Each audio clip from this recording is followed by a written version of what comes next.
ലോകത്തെ ഏറ്റവും വലിയ ധിക്കാരിയാരാ? ലോകത്തെ ഏറ്റവും വലിയ ധിക്കാരിയാണല്ലോ ഒന്ന് ഫറോവയാണല്ലോ, ഫിർഔൻ അല്ലേ? ഫിർഔൻ. ഈ സൂറത്തിലും അല്ലാഹു ഇതെടുത്ത് പറയുന്നുണ്ടല്ലോ, ഹൽ അതാക ഹദീതുൽ ജുനൂദ് ഫിർഔന വസമൂദ് ബലില്ലദീന കഫറൂ ഫീ തക്ദീബ്. ഈ സൂറത്തിന്റെ അവസാനത്തിൽ അല്ലാഹു ഏറ്റവും വലിയ ധിക്കാരികൾക്ക് വന്ന അന്ത്യത്തെ കുറിച്ച് അല്ലാഹു പറയുന്നിടത്ത് ഫറോവയെ അല്ലാഹു എടുത്തു പറയുന്നുണ്ട് അല്ലേ? ലോകത്ത് കടന്ന എല്ലാ ധിക്കാരികളെ കുറിച്ചൊന്നും പറഞ്ഞു തരണ്ട. ഉദാഹരണത്തിന് ഒന്നോ രണ്ടോ ആളുകളെ പറഞ്ഞെന്നാ പോരെ. അല്ലാഹു സുബ്ഹാനഹു വ തആല ഹബീബായ നബിയുനാ മുഹമ്മദ് മുസ്തഫ, ശ്രദ്ധിക്കണേ, ഇത് വലിയ അക്രമായാലും ചെറിയ അക്രമായാലും ചില മനുഷ്യന്മാരുണ്ട് വെറുതെ ആളുകളെ ഇടങ്ങാറാക്കും അല്ലേ? വെറുതെ ആളുകൾ ഇടങ്ങാറാക്കും. പഴയ കാലത്തൊക്കെ ഉണ്ടായത് അങ്ങനെ ജഗപോക്കിരികൾ എന്താ പോലെ പണി? വേറുള്ളവരൊക്കെ ഇടങ്ങാറാക്കുക. പഴയ കാലത്തുണ്ടായിരുന്നല്ലോ അങ്ങനെ ഒരു വ്യവസ്ഥ. ജന്മിക്കുടിയാൻ വ്യവസ്ഥ കഴിഞ്ഞു പോയിട്ടുണ്ട്. നമുക്ക് മനസ്സിലാവില്ല, കാരണം നമ്മളത് അനുഭവിച്ചിട്ടില്ലാത്തതുകൊണ്ട് തീരില്ല. ആ കാലത്തുള്ള സ്ഥിതി എന്താ? ആ സ്ഥാനത്തുള്ള സ്ഥിതി, ജന്മിയുടെ മുമ്പിലൂടെ അടിയാന് ചെരുപ്പിട്ട് പോകാൻ പറ്റൂല, തലമറക്കാൻ പറ്റൂല, മാറുമറക്കാൻ പറ്റൂല, കുടിയനൊരു നല്ല അവസ്ഥ ഉണ്ടാവാൻ പറ്റൂല. എല്ലാവരും മനുഷ്യന്മാരല്ലേ അല്ലേ? കുടിയാന്റെ ശരീരത്തിലേക്ക് കാർക്കിച്ചു തുപ്പുക. ചില ആളുകളുടെ വേറെ ചില ആളുകളെ ഇൻസൾട്ട് ചെയ്ത് സംസാരിക്കുന്ന മനുഷ്യന്മാർ, ഓരോടൊക്കെ പറയാം ഒക്കെ അക്രമ, ഇൻസൾട്ട് ചെയ്യരുതൊരു മനുഷ്യനെ, ഒരാളെയും വേദനിപ്പിക്കരുതേ. മാനസികമായി ഒരാൾക്ക് നൽകുന്ന പീഡനം ഏറ്റവും വലിയ പീഡനമാണത്. ഞാൻ പറയാം, അല്ലാഹു സുബ്ഹാനഹു വ തആല നമുക്കല്ലാഹു പുറത്തു തരുമാറാകട്ടെ. ഒരാളെയും നിസ്സാരമായി കാണരുത്. എല്ലാവർക്കും ആദരവും ബഹുമാനവുമാണ് നമ്മൾ നൽകേണ്ടത്. ഞാൻ ഓനേക്കാൾ ഉഷാറാ, ഓന്റെ കുടുംബം എൻ്റെ കുടുംബം തമ്മിൽ തട്ടിച്ചു നോക്കിയാ എൻ്റെ കുടുംബത്തിന്റെ 4 അയലത്ത് പോലും എത്തൂല. ക്യാ ഹേ, എന്ത് കുടുംബം? ഉമർ ഖാദി ചോദിച്ചില്ലേ, അയാ ഫാഖിറൻ ബിന്നസാബി കൈഫ തഫാഖുറു വഅസ്ലുകും മിൻ ഖബലു തിയവനായരു വാശാരി മുശാരി വമന്നനു പറയനു. നീയടോ അയാ ഫാഖിറൻ ബിന്നസബ്, ഈ കുടുംബത്തിന്റെ മഹിമ പറയുന്ന മനുഷ്യ, നീ എന്ത് മഹിമയാണടോ പറയുന്നത്? ഞങ്ങൾ കാഞ്ഞിരക്കുറ്റിക്കാരാ. അങ്ങനെ ആരും ഇല്ലല്ലോ ഉസ്മാനാജി, ഇവിടെ ഉണ്ടോ? കാഞ്ഞിരക്കുറ്റി എന്ന കുടുംബം ഉണ്ടോ ഇവിടെ? കുറച്ചോനെ ഉണ്ടെങ്കിൽ പൊറുക്കണേ, ഞാൻ ഒന്നും ഉണ്ടാവില്ല എഴുതിയിട്ടാണ് പറഞ്ഞു വിട്ടതാ. കാഞ്ഞിരക്കുറ്റി കുടുംബം. എന്നിട്ടോ ഓൻ പറയാം കാഞ്ഞിരക്കുറ്റി കുടുംബം. എന്നിട്ട് എന്താ പ്രശ്നം? ഓൻ്റെ പ്രശ്നം എന്താ വെച്ചാൽ ഏത് വിഷയം ഉണ്ടായാലും ആ കുടുംബത്തിന് ആദ്യം പരിഗണിച്ചോളണം, അല്ലെങ്കിൽ ഓ നാട്ടിൽ കുഴപ്പമുണ്ടാവും. എന്ത് കുടുംബം, എന്ത് ക്യാ ഹേ? അയാ ഫാഖിറൻ ബിന്നസബി. ഖുർആൻ തന്നെ പറഞ്ഞ എന്താ നിങ്ങള്? എന്താ ഖുർആൻ പറഞ്ഞത്? ഇന്നാ ഖലഖനാകും മിൻ ദക്കറിൻ വ ഉൻസാ യാ അയ്യുഹന്നാസ്, ഓ ജനങ്ങളെ, ഇന്നാ ഖലഖനാകും മിൻ ദക്കറിൻ വ ഉൻസാ, നിങ്ങളെ നാം ഒരാണിൽ നിന്നും പെണ്ണിൽ നിന്നുമാണ് സൃഷ്ടിച്ചത്. എന്തിന്? വജഅൽനാകും ശുഊബൻ വ ഖബായിൽ, നിങ്ങളെ നാം വ്യത്യസ്ത ഗോത്രങ്ങളും ഉപഗോത്രങ്ങളും കുടുംബങ്ങളുമാക്കി തിരിച്ചത്. ലിതഅറഫൂ, തിരിച്ചറിയാൻ വേണ്ടി മാത്രമാണ്. ഇന്ന അക്രമകും ഇൻദല്ലാഹി അത്ഖാകും, നിങ്ങളിൽ അല്ലാഹുവിന്റെ അടുക്കൽ ആദരണീയരാരാ? കാഞ്ഞിരക്കുറ്റിക്കാരനല്ല, പിന്നെ പിന്നെന്താ, ആലിം പറമ്പുകാരനല്ല. ഞാൻ ഉദാഹരണം പറയാൻ ഉണ്ടെങ്കിൽ ഇന്നോട്ട് പൊറുക്കണേ, അങ്ങനെ പേരൊന്നും ഉണ്ടാവില്ല എഴുതിയിട്ടാണ് ഞാൻ അങ്ങനൊക്കെ ആലോചിച്ചിട്ട് പറഞ്ഞത്.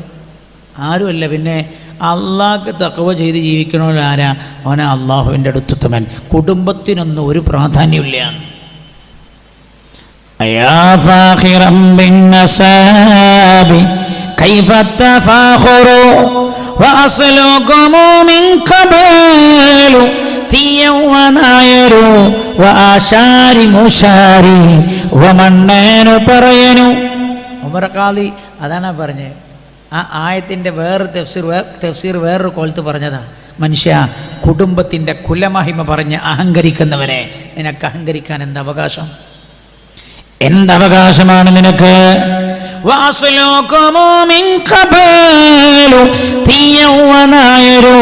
നിന്റെ തുടക്കം എന്ന് പറയുന്നത് നീ ഒന്ന് ചിന്തിച്ചു നോക്കിയാൽ, നിന്റെ വാപ്പാന്റെ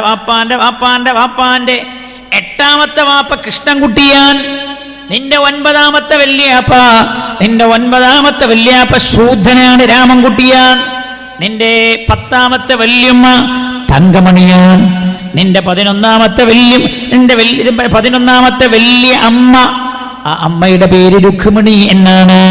നീ പിന്നെ എന്തിന്റെ പേരിലാ കുടുംബം പറഞ്ഞ് അഹങ്കരിക്കുന്നത് എന്ന് ഉമർ ഖാദിയാ ചോദിച്ചത്.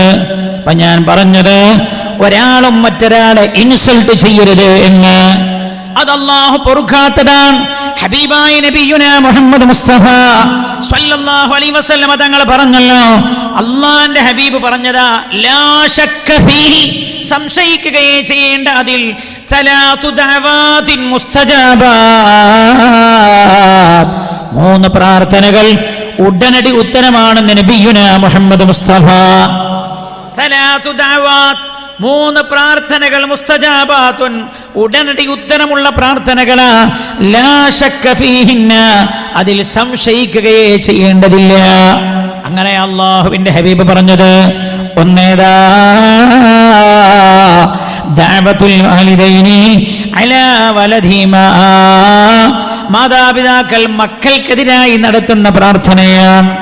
മാതാപിതാക്കൾ മക്കൾക്കെതിരായി നടത്തുന്ന പ്രാർത്ഥന ഉടനടി ഉത്തരമുള്ള പ്രാർത്ഥനയാണ് എന്ന് ഹബീബായ നബിയുനാ റസൂലുള്ളാഹി. രണ്ടാമത്തതോ, വദഅവത്തുൽ മളലൂം അലല്ലാലിം, അക്രമിക്കെതിരായി അക്രമിക്കപ്പെടുന്നവൻ നടത്തുന്ന പ്രാർത്ഥനയാണ്. അക്രമിക്കെതിരായി ആക്രമിക്കപ്പെടുന്നവൻ നടത്തുന്ന പ്രാർത്ഥനയാണ് രണ്ടാമത്തെ പ്രാർത്ഥന. അതിൻ്റെയും അല്ലാഹുവിൻ്റെയും ഇടയിൽ മറയില്ലെന്ന് മുഹമ്മദ് മുസ്തഫ സല്ലല്ലാഹു അലൈഹി വസല്ലം. ആര് ഇൻസൾട്ട് ചെയ്ത്? ഒരു കുട്ടിയെപ്പോലും ഇൻസൾട്ട് ചെയ്യരുത്. ഒരു കുട്ടിയെപ്പോലും ഇൻസൾട്ട് ചെയ്യരുത്. അല്ലേ?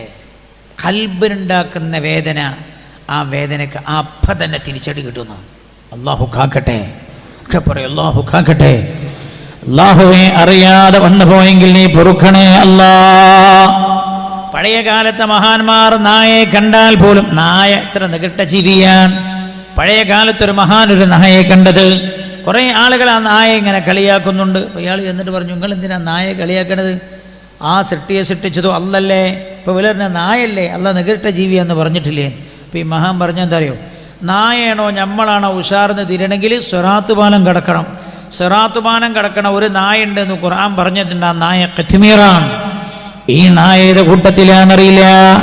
സിറാത്ത് പാലം നമ്മൾ കടന്നെങ്കിൽ നമ്മൾ ഈ നായേക്കാൾ ഉഷാറെന്ന് പറയാൻ പറ്റുള്ളൂ, അല്ലെങ്കിൽ നമ്മൾ ഈ നായേക്കാൾ മോശമാ. ഉലൈക കൽ അൻആം ബൽ ഹും അളൽ. ചില മനുഷ്യന്മാർ മൃഗങ്ങളെ പോലെയാണ്, എല്ലാവരെക്കാളും അതപ്പതിച്ചവരാണ് എന്ന് അള്ളാഹു പറഞ്ഞിട്ടില്ലേ? ആ കൂട്ടത്തിലാണോ നമ്മളെന്ന് തിരിയണമെങ്കിൽ സിറാത്ത് പാലം കടക്കണമെന്ന മഹാന്മാർ പറഞ്ഞത്. അപ്പൊ ഞാൻ പറഞ്ഞത് അക്രമം എന്നല്ല, കൈകൊണ്ട് അക്രമം തന്നെ ആയിക്കൊള്ളുന്നില്ല. ഏത് അക്രമവും അള്ളാഹുവിന് ഇഷ്ടപ്പെടില്ല. രാജാതിരാജനായ അള്ളാഹുവിന് ഇഷ്ടപ്പെടില്ല. അതുകൊണ്ട് ഈ നാട്ടിൽ എൻ്റെ ചെറുപ്പക്കാരോടൊക്കെ പറയാം, എവിടെ ആ ക്യാൻസർ ഉണ്ടോ എന്ന് എനിക്കറിയില്ല. എവിടെ ഉണ്ടോ സാർ? ഈ പുതിയാപ്പിളോണ സമയത്ത് കോമാളി കളിക്കണ പരിപാടി ഇവിടെ ഉണ്ടോ? ഇല്ല, ഇവിടെ ഇല്ല. അൽഹംദുലില്ലാ. എൻ്റെ ചെറുപ്പക്കാരോട് പറയാം, അതില്ലാതെ നമ്മുടെ മഹല്ലിനെ അതില്ലാതെ പിടിച്ചു നിർത്തേണ്ടത് നിങ്ങളുടെ ബാധ്യതയാണ് എന്ന് ഞാൻ ഓർമ്മപ്പെടുത്തുകയാണ്. അല്ലാഹുവേ, ഞങ്ങളുടെ ചെറുപ്പക്കാരെ നീ സ്വാലിഹീങ്ങളാക്കണേ അല്ലാ. നല്ലോല അവിടെയുള്ള മക്കളൊക്കെ നല്ല മര്യാദ ഉള്ളോല, നല്ല മര്യാദയും ബഹുമാനവും ഒക്കെ ഉള്ള തലമുറയാണ്. അല്ലാ,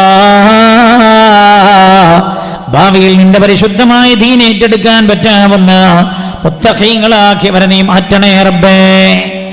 ഭാര്യ വീട്ടിൽ പോയിട്ട് കടക്ക വലിച്ചു കീറുക, AC കേട് വരുത്തുക, അവിടെയുള്ള കസാല പൊട്ടിക്കുക, ജനൽ ചില്ല് അടിച്ചു പൊട്ടിക്കുക, അവിടെയുള്ള മനുഷ്യന്മാരുടെ മേത്തേക്കൊക്കെ ബൾബ് സ്പ്രേ വിതറുക, പൊടികൾ വിതറുക, ഇങ്ങനെ സമാനമായ സാഹചര്യങ്ങൾ ഉണ്ടാക്കുക, അതിൻ്റെ ഒക്കെ പേര് അക്രമം എന്നാണ്.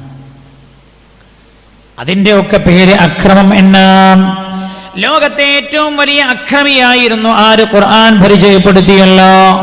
ഹൽ അതാക ഹദീഥു മൂസ, ഹൽ അതാക ഹദീഥു മൂസ ഇദ് നാദാഹു റബ്ബുഹു ബിൽ വാദിൽ മുഖദ്ദസി തുവാ ഇദ്ഹബ് ഇലാ ഫിർഔന ഇന്നഹു തഗാ ഫഖുൽ ഹൽ ലക ഇലാ അൻ തസക്കാ വഅഹ്ദിയക ഇലാ റബ്ബിക ഫതഖ്ശാ. ലോകത്തെ ഏറ്റവും വലിയ ക്രൂരതയും അക്രമവും കാണിച്ച ആളായിരുന്നു ഫിർഔൻ എന്ന ഫറോവ എന്ന് ഖുർആൻ പറഞ്ഞിട്ടുണ്ട്. ഇനി കേട്ടോളിട്ടോ, നല്ലോണം ശ്രദ്ധിക്കണേ. ഈ ഫറോവ എന്തിനാ അള്ളാഹു ഏതോ കാലത്ത് കഴിഞ്ഞ ഒരു ചരിത്രം എന്തിനാ നമുക്ക് പറഞ്ഞത്? ആ ഫറോവയുടെ സ്വഭാവമുള്ള ധിക്കാരികൾ ഇന്ന് ലോകത്ത് ജീവിച്ചിരിക്കുന്നുണ്ട്. ശ്രദ്ധിച്ചോ. ആരാന്ന് പേരൊന്നും ഞാൻ പറയില്ല, നിങ്ങൾക്ക് ഇത് പറഞ്ഞു കഴിഞ്ഞാൽ മനസ്സിലാവും. എന്തായിരുന്നു ഫറോവയുടെ ക്രൂരത എന്ന് ഖുർആൻ പറഞ്ഞല്ലോ. وَإِذْ نَجَّيْنَاكُمْ مِنْ آلِ فِرْعَوْنَ يَصُومُونَكُمْ سُوءَ الْعَذَابِ يُذَبِّحُونَ أَبْنَاءَكُمْ وَيَسْتَحْيُونَ نِسَاءَكُمْ وَفِي ذَلِكُمْ بَلَاءٌ مِّن رَّبِّكُمْ عَظِيمٌ. وَإِذْ نَجَّيْنَاكُمْ مِنْ آلِ فِرْعَوْنَ. അല്ലാഹു മൂസ അലൈഹിസ്സലാമിന്റെ ജനതയോട് സംസാരിക്കുകയാണ്. ഫിർഔന്റെ കിങ്കരന്മാരിൽ നിന്ന്, അവരുടെ സൈന്യത്തിൽ നിന്ന് ഞാൻ നിങ്ങളെ രക്ഷപ്പെടുത്തിയില്ലയോ? എന്തായിരുന്നു ഫറോവയും ഫറോവയുടെ ആളുകളും ചെയ്തിരുന്നത്? യസൂമൂനകും സൂഅൽ അദാബ്. വേദനാജനകമായ ശിക്ഷ അവർ നിങ്ങളെ അനുഭവിപ്പിച്ചിട്ടില്ലായിരുന്നില്ലേ? എന്തൊക്കെയാണ് അവർ ചെയ്തത്? യുദബ്ബിഹൂന അബ്നാഅകും. നിങ്ങളുടെ കൂട്ടത്തിലെ ആൺകുട്ടികളെ അവർ അറുകൊല ചെയ്യുകയാണ്. അല്ലേ? ഫറോവ ഒരു സ്വപ്നം കണ്ടല്ലോ. എന്താ കണ്ട സ്വപ്നം? എന്തായിരുന്നു ഫറോവ കണ്ട സ്വപ്നം? ബൈത്തുൽ മുഖദ്ദസിൽ നിന്നൊരു പ്രകാശം മേലോട്ട് പൊങ്ങുകയും ആ പ്രകാശം ഈജിപ്തിലുള്ള എല്ലാ വീടുകളിലും വന്ന് വീഴുകയും ചെയ്യുന്നതാണ്. ഏത് വീടുകളിൽ? ഖിബ്തികളുടെ വീടുകളിൽ. ബനു ഇസ്രായേലികളുടെ വീടുകളിൽ ഇല്ല, ഖിബ്തികളുടെ വീടുകളിൽ വന്ന് വീഴുന്നതായാൽ കാണുന്നത്. ഉടനെ തന്നെ ഫറോവ കൊട്ടാരത്തിലുള്ള ജ്യോത്സ്യന്മാരെ വിളിച്ചിട്ട് ഇതിന്റെ കാര്യം അന്വേഷിച്ചു. അവർ പറഞ്ഞു, നിങ്ങളുടെ അധികാരം തകർക്കാൻ പോകുന്ന ഒരു കുട്ടി ബനു ഇസ്രായേൽ ജനിക്കാൻ പോകുന്നുണ്ട്. ഈ വിവരം അറിഞ്ഞ പാടെ ബനു ഇസ്രായേലിൽ ജനിക്കാൻ പോകുന്ന മുഴുവൻ കുട്ടികളെയും അറുകൊല ചെയ്യാനാണ് ഫറോവ ഉത്തരവിട്ടത്. ആയിരങ്ങളല്ല, പതിനായിരങ്ങളാ, ലക്ഷക്കണക്കായ കുഞ്ഞുങ്ങളാണ് ക്രൂരമായി അറുകൊല ചെയ്യപ്പെട്ടത്. നിങ്ങൾ ആലോചിക്കണം. അതേ സമയത്താണ് ഫറോവയുടെ കണ്ണിൽപ്പെടാതെ മൂസ അലൈഹിസ്സലാമിനെ അള്ളാഹു ജനിപ്പിക്കുന്നത്. എവിടെ? മൂസ അലൈഹിസ്സലാമിന്റെ മാതാവ് മൂസ അലൈഹിസ്സലാമിന് ജന്മം നൽകുന്നത്. നമ്മൾ മനസ്സിലാക്കേണ്ടതോ, ഇവർ മെനയുന്ന തന്ത്രങ്ങൾ തന്നെ അവർക്ക് തിരിച്ചടിക്കും. നോക്കങ്ങള്, അതാ വരാൻ പോണ്. ഇരുന്ന് കണ്ടോളൂ. രാഷ്ട്രീയ നിരീക്ഷകർ കൃത്യമായി നിരീക്ഷിച്ചാൽ അവർക്ക് കാണാൻ പറ്റും. ഇവരുണ്ടാക്കുന്ന നിയമങ്ങൾ തന്നെ അവർക്ക് തിരിഞ്ഞടിക്കുന്ന കാലം വരും. മഹാനായ കലീമുല്ലാഹി മൂസ അലൈഹിസ്സലാം ഉമ്മയുടെ ഗർഭപാത്രത്തിൽ നിന്ന് ജനിച്ചു വീഴുകയാണ്. ഉമ്മയുടെ മടിത്തട്ടിലേക്ക് ജനിച്ചു വീണു. മൂസ അലൈഹിസ്സലാത്തു വസ്സലാമിന്റെ മേൽ മാതാവ് ഭയപ്പെടുകയാണ്. പഠിച്ചോനെ, കുട്ടിയെ കണ്ടാൽ ഫറോവയുടെ കിങ്കരന്മാർ പിടിച്ചുകൊണ്ടുപോലല്ലേ.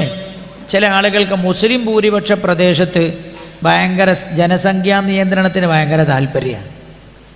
മലപ്പുറത്തുള്ള പെണ്ണുങ്ങൾക്കൊക്കെ ജനസംഖ്യാ നിയന്ത്രണം നടത്തുക അത് ചിലർക്ക് ഭയങ്കര താല്പര്യമാണ്.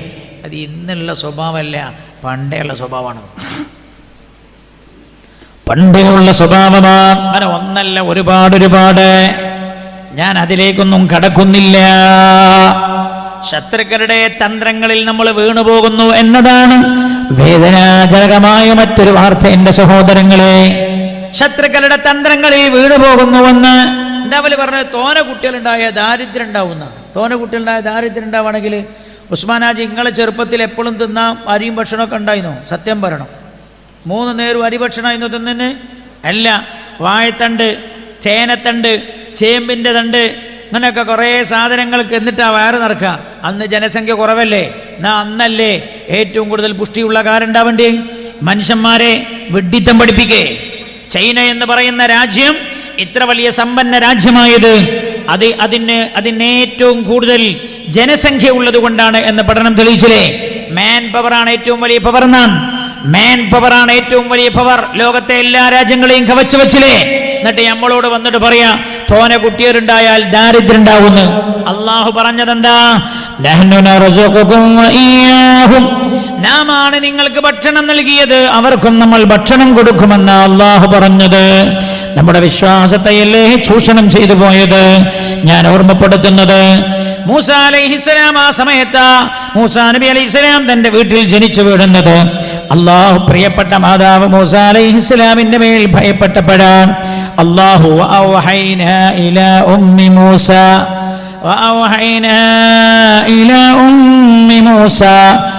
അൻ അർളിഇ ഫഇദാ ഖിഫ്തി അലൈഹി ഫഅൽഖിഹി ഫിൽ യം. മൂസ അലൈഹിസ്സലാമിന് ഉമ്മാക്കല്ലാഹു ബോധനം കൊടുത്തു കുട്ടിക്ക് മുല കൊടുക്കാൻ. കുട്ടിയുടെ ജീവനിൽ ഭയപ്പെട്ടാൽ അവനെ പെട്ടിയിലാക്കിയിട്ട് അടക്കം ചെയ്ത് നൈൽ നദിയിൽ ഒഴുകാൻ. നൈൽ നദിയിലൂടെ ചരിത്രമൊന്നും ഞാൻ പറയുന്നില്ല, വിശാലമാണ് ചരിത്രം. നൈൽ നദിയിലൂടെ ഈ പെട്ടി ഇങ്ങനെ ഒഴുകി വരുമ്പോഴാ കൊട്ടാരമുറ്റത്തിരിക്കുകയായിരുന്ന ഫറോബാദ് കാണുന്നത്. തന്റെ സേവകനോട് ആ പെട്ടിയെടുത്തു കൊണ്ടുവരാൻ വേണ്ടി പറഞ്ഞു. പെട്ടി കൊണ്ടുവന്നോ. കൊട്ടാരമുറ്റത്ത് വെച്ച ആ പെട്ടി അങ്ങ് പൊളിച്ചു നോക്കുമ്പോഴാ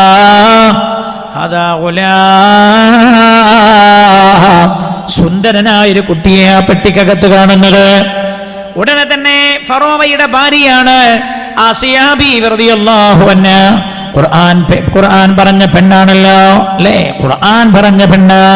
വളറബല്ലാഹു മതലൻ ലില്ലദീന ആമനു ഇംറഅത ഫിർഔൻ إذ قالت رب ابن لي عندك بيتا في الجنة ونجني من فرعون وعمله ونجني من القوم الظالمين. ആസിയ ബീവി റളിയല്ലാഹു അൻഹ ഫറോവയുടെ അവസാനത്തെ ഭാര്യയാണ്. അവസാനത്തെ ഭാര്യയാണ് അവരുടെ അഭിപ്രായം. അവസാനത്തെ ഭാര്യയാണ്. ഫറോവക്ക് ധാരാളം കുട്ടികൾ, ധാരാളം ഭാര്യമാരുണ്ടായിരുന്നു. അതിനൊക്കെ പുറമെ ഏറ്റവും വലിയ ധിക്കാരിയായിരുന്നു, തമ്മാടിയായിരുന്നു ഫറോവ. ലോകരാജ്യങ്ങളിൽ നിന്ന് സുന്ദരികളായ പെണ്ണുങ്ങളെ തന്റെ രാജ്യത്ത് ഇറക്കുമതി ചെയ്ത് അവരുമായി ലയിക്കുമായിരുന്നു, വ്യഭിചരിക്കുമായിരുന്നു ഫറോവ. ആസിയ ബീവി റളിയല്ലാഹു അൻഹ തന്റെ മാതാവിനോടൊപ്പം നൈൽ നദിയിലേക്ക് കുളിക്കാൻ പോകുമ്പോഴാണ് ഫറോവ ആസിയ ബീവിയെ കാണുന്നത്. കണ്ട മാത്രയിൽ ഫറോവക്ക് ആസിയ ബീവി വല്ലാത്ത താല്പര്യം തോന്നി. കാരണം എന്താ? വല്ലാത്ത സുന്ദരിയാ. പെങ്ങളെ നിങ്ങൾ കേൾക്കണോ? നിങ്ങൾ കേൾക്കണം ആസിയ ബീവിയെ കുറിച്ച്. എന്റെ പെങ്ങളെ, ചെറിയൊരു സൗന്ദര്യം ഉണ്ടാകുമ്പോഴേ അഹങ്കരിക്കുന്ന പെങ്ങളെ, ആ സൗന്ദര്യമല്ല അന്യർക്ക് മുമ്പിൽ പ്രദർശിപ്പിക്കുന്ന പെങ്ങളെ, നിങ്ങൾ കേൾക്കണം ആസിയ ബീവിയെ കുറിച്ച്. വല്ലാത്ത സൗന്ദര്യമാ ആസിയ ബീവിക്ക്. ഫറോവക്ക് എല്ലാ ദിവസവും ഒരു ഉലാത്തരുണ്ട് തന്റെ പട്ടണത്തിലൂടെ. എല്ലാ സൈനികരുടെയും കൂടെ ഒരു ഉലാത്തരുണ്ട് ഫറോവക്ക്. ഇതേപോലെ ഒരു ദിവസം ഇങ്ങനെ ഉലാത്തുമ്പോഴാണ് ആസിയ ബീവി മാതാവിന്റെ കൂടെ കുളിക്കാൻ പോകുന്നത് കാണുന്നത്. വല്ലാത്ത സൗന്ദര്യമാ. ഫറോവ അതിൽ ആകർത്തനായല്ലോ. ഫറോവ ആസിയ ബീവിയിൽ ആകർത്തനായി. തന്റെ പരിചാരകരെ, തന്റെ കിങ്കരന്മാരെ, സന്ദേശവാഹകരെ പറഞ്ഞയച്ചല്ലോ ഫറോവ. ആസിയയുടെ വീട് എവിടെയാ? വാപ്പയാരാ? എല്ലാം അറിഞ്ഞ് മനസ്സിലാക്കി വാപ്പയെ കൊട്ടാരത്തിലേക്ക് വിളിപ്പിച്ചിട്ട് പറഞ്ഞു, ആസിയെ എനിക്ക് കല്യാണം ചെയ്തു തരണമെന്ന്. കല്യാണം ചെയ്യൂല എന്ന് പറഞ്ഞാലോ പിന്നെ തീക്ഷ്ണമായ വിഷമങ്ങൾ, പരീക്ഷണങ്ങൾ നേരിടേണ്ടി വരും. അതുകൊണ്ട് തന്നെ ഗത്യന്തരമില്ലാതെയാ ആസിയ ബീവിയെ മാതാപിതാക്കൾ ഫറോവക്ക് കല്യാണം ചെയ്തു കൊടുക്കുന്നത്. രണ്ടുപേരും തമ്മിൽ വലിയ വയസ്സിന്റെ അന്തരമുണ്ട്. എന്നാൽ ആസിയ ബീവിയുടെ കുടുംബക്കാർ, ആസിയ ബീവിയുടെ കുടുംബം വല്ലാത്ത മദനത്തെയുള്ള കുടുംബമാ. ആസിയ ബീവിയും സത്യസന്ധയാ. അതുകൊണ്ട് തന്നെ അല്ലാഹു സുബ്ഹാനഹു വ തആല ജീവിതത്തിൽ ഒരിക്കൽ പോലും ഫറോവക്ക് ആസിയ ബീവിയിൽ ലയിക്കാനുള്ള അവസരം കൊടുത്തില്ല. ശാരീരികമായി ബന്ധം അവർ മുഖേന ഉണ്ടായിട്ടില്ല. എന്താ കാരണമെന്നറിയോ? ആസിയ ബീവിയെ ശാരീരികമായി ബന്ധപ്പെടണമെന്ന് ഫറോവ വിചാരിക്കുമ്പോഴേ ഫറോവയുടെ ശരീരം താനെ തളർന്നു പോകും. അല്ലാഹു ആ തമ്മാടിയിൽ നിന്ന് ആസിയ ബീവിയെ രക്ഷപ്പെടുത്തിയത് എങ്ങനെയാ? പെങ്ങളെ, രാജാതിരാജനായ അല്ലാഹുവിനോട് നിഷ്കളങ്കമായ ഒരു ഹറാമിലും എന്നെ പെടുത്തരുത് അല്ലാ എന്ന് ദുആ ചെയ്താൽ ഒരു തമ്മാടിയുടെയും കെണിവലയിൽ നമ്മൾ പോയി വീഴില്ല. എന്റെ സഹോദരി, പെങ്ങളെ, എന്റെ പൊന്നുമക്കളെ നീ കാക്കണേ അല്ലാ എന്ന് എല്ലാ ദിവസവും നിങ്ങൾ നിങ്ങളുടെ മക്കളെ വീട്ടിൽ നിന്ന് ഇറക്കി പറഞ്ഞേക്കുന്ന സമയത്ത് ദുആ ചെയ്താൽ അല്ലാഹുവിന്റെ കാവലുണ്ടാകും. എന്റെ പെങ്ങളെ, ചരിത്രമാ പഠിപ്പിക്കുന്നത്, നമ്മെ അല്ലാഹു പഠിപ്പിക്കുകയാ. ഏതായാലും അതാ വിവാഹം നടന്നു. ആസിയ ബീവി ഫറോവയുടെ കൂടെ ജീവിക്കുകയാണ്. അപ്പോഴാണല്ലോ മൂസാ അലൈഹിസ്സലാമിന്റെ ഈ പെട്ടി, മൂസാ നബി അലൈഹിസ്സലാം ഈ പെട്ടിയിൽ എന്റെ അകത്തായി കൊട്ടാരമുറ്റത്തെത്തുന്നത്. ആസിയ ബീവി പറഞ്ഞ ഫറോവയോട്, ഓ എന്തൊരു നല്ല സുന്ദരനായ കുട്ടിയാ, ഈ കുട്ടിയെ നമുക്ക് ദത്തെടുക്കാമെന്ന്. അപ്പൊ ഫറോവ ചോദിച്ചത്രേ, ഇത് ഞാൻ ആ സ്വപ്നം കണ്ട കുട്ടിയാവോ? അപ്പോൾ ചോദിച്ചു അത്രേ. അപ്പൊ ആ സേവി പറഞ്ഞത്ര, എന്തോ ഒരു നിഷ്കളങ്കനായ കുട്ടി, എന്തൊരു സൗന്ദര്യം, നമുക്ക് പോറ്റാം, വളർത്താം. പക്ഷേ ഇതാ കുട്ടിയാകുമോ? ആ കുട്ടിയാകുമോ എന്ന് പരിശോധിക്കാനായി അവർ ഒരു തന്ത്രം മനഞ്ഞത്രേ. ഈ കുട്ടിയുടെ മുമ്പിൽ തീയും അതേപോലെ സ്വർണവും വെച്ചു കൊടുക്കാൻ തീരുമാനിച്ചു. എന്നിട്ട് അവർ ചിന്തിച്ചത്, സ്വർണമാണ് ഈ കുട്ടി പിടിക്കുന്നത് എങ്കിൽ ഇതാ കുട്ടിയാണ് എന്ന് വിലയിരുത്തപ്പെടാൻ, തീയാണ് പിടിക്കുന്നതെങ്കിൽ സാധാരണ കുഞ്ഞാണെന്ന് മനസ്സിലാക്കാൻ. ചരിത്രം പറയുന്നത് മൂസാ അലൈഹിസ്സലാം സ്വർണത്തിന് നേരെ കൈ കൊണ്ടുപോയെന്നാണ്. അള്ളാഹു കൈ തട്ടിത്തെറിപ്പിച്ചത്രേ ജിബ്രീൽ അലൈഹിസ്സലാം. എന്നിട്ട് മൂസാ അലൈഹിസ്സലാം കുഞ്ഞാണ്, തീയെടുത്ത് വായിൽ ഇടുകയാണ്. അതുകൊണ്ട് നാവ് പൊള്ളിപ്പോയി. അതുകൊണ്ട് മൂസാ അലൈഹി സ്വലാമിന് ശരിക്കും സംസാരിക്കാൻ കഴിയില്ല, വിക്കുണ്ടായിരുന്നു നാവിന്. അതുകൊണ്ടല്ലോ മൂസാ അലൈഹിസ്സലാമിനോട് അല്ലാഹു ഫറോവയുടെ അടുത്ത് പോയി സംസാരിക്കാൻ പറഞ്ഞപ്പോ മൂസാ അലൈഹിസ്സലാം അല്ലാഹുവിനോട് പറഞ്ഞതല്ലാ, എനിക്ക് വിക്കുണ്ടല്ലോ റബ്ബേ, സംസാരിക്കാൻ ബുദ്ധിമുട്ടാണല്ലോ. അതുകൊണ്ട് ഹാറൂനെയും നീ പ്രവാചകനായി നിയോഗിക്കണേ എന്ന്. അങ്ങനെ അല്ലാഹു ഹാറൂൻ അലൈഹിസ്സലാമിനെയും പ്രവാചകനായി നിയോഗിക്കുകയാണ്. അങ്ങനെ അവർ രണ്ടുപേരുമാണ് കൊട്ടാരത്തിൽ നിന്ന് സംസാരിക്കുന്നത്. മഹാനായ കലീമുല്ലാഹി മൂസാ അലൈഹിസ്സലാം ഫറോവയെ പ്രബോധനം ചെയ്തപ്പോൾ അംഗീകരിച്ചില്ല എന്ന് മാത്രല്ല, എല്ലാം കേട്ടിട്ട് അവൻ പറഞ്ഞതെന്താ, ഹല്ലക ഇലാ അൻ തസക്ക വഅഹ്ദിയക ഇലാ റബ്ബിക ഫതഖ്ശാ ഫഅറാഹുൽ ആയതൽ കുബ്രാ فكذب وعصى ثم أدبر يسعى فحشر فنادى فقال أنا ربكم الأعلى. ഫറോവ എല്ലാവരോടും ധിക്കാരത്തോടെ പറഞ്ഞു, മൂസയുടെ റബ്ബല്ല റബ്ബ് ഞാനാണ്, അന റബ്ബുകുമുൽ അഅ്ലാ, ഞാനാണ് ഏറ്റവും വലിയ റബ്ബെന്ന് പറഞ്ഞു. എന്നാൽ ഫറോവയെ കൊട്ടാരത്തിൽ ചെന്ന മൂസ അലൈഹിസ്സലാം പ്രബോധനം ചെയ്തപ്പോ ഫിർഔൻ അംഗീകരിക്കാൻ കൂട്ടാക്കിയില്ലെങ്കിലോ ഫറോവയുടെ കൊട്ടാരത്തിനകത്ത് വെച്ച് ആസിയ റളിയല്ലാഹു അൻഹാ വിശ്വസിക്കുകയാ, ഈമാൻ കൊള്ളുകയാണ്, പരിശുദ്ധമായ ദീനിലേക്ക് കടന്നു വരാൻ. എന്നാൽ ദീനിലേക്ക് കടന്നു വന്ന കാര്യം ആസിയ ബീവി റളിയല്ലാഹു അൻഹ ഫറോവയെ അറിയിച്ചില്ല. ആസിയ ബീവി മാത്രമല്ല, ഫറോവയുടെ കൊട്ടാരത്തിലെ സേവകയായിരുന്ന ഫറോവയുടെ കൊട്ടാരത്തിലെ സേവകയായിരുന്ന പെണ്ണും വിശുദ്ധമായ ദീനിലേക്ക് കടന്നു വരികയാണ്. ആ സ്ത്രീയും പരിശുദ്ധമായ ദീനിലേക്ക് കടന്നു വരികയാണ്.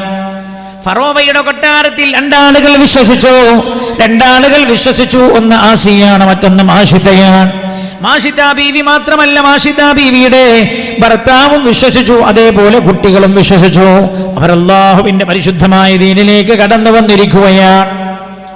ഫറോവ ഈ വിവരം അറിഞ്ഞിട്ടില്ല. ബിസ്മില്ലാഹിർ റഹ്മാനിർ റഹീം. റഹീമീനായ അല്ലാഹ്, സഹായിക്കുന്നവരെ നീ സഹായിക്കണേ അല്ലാഹ്.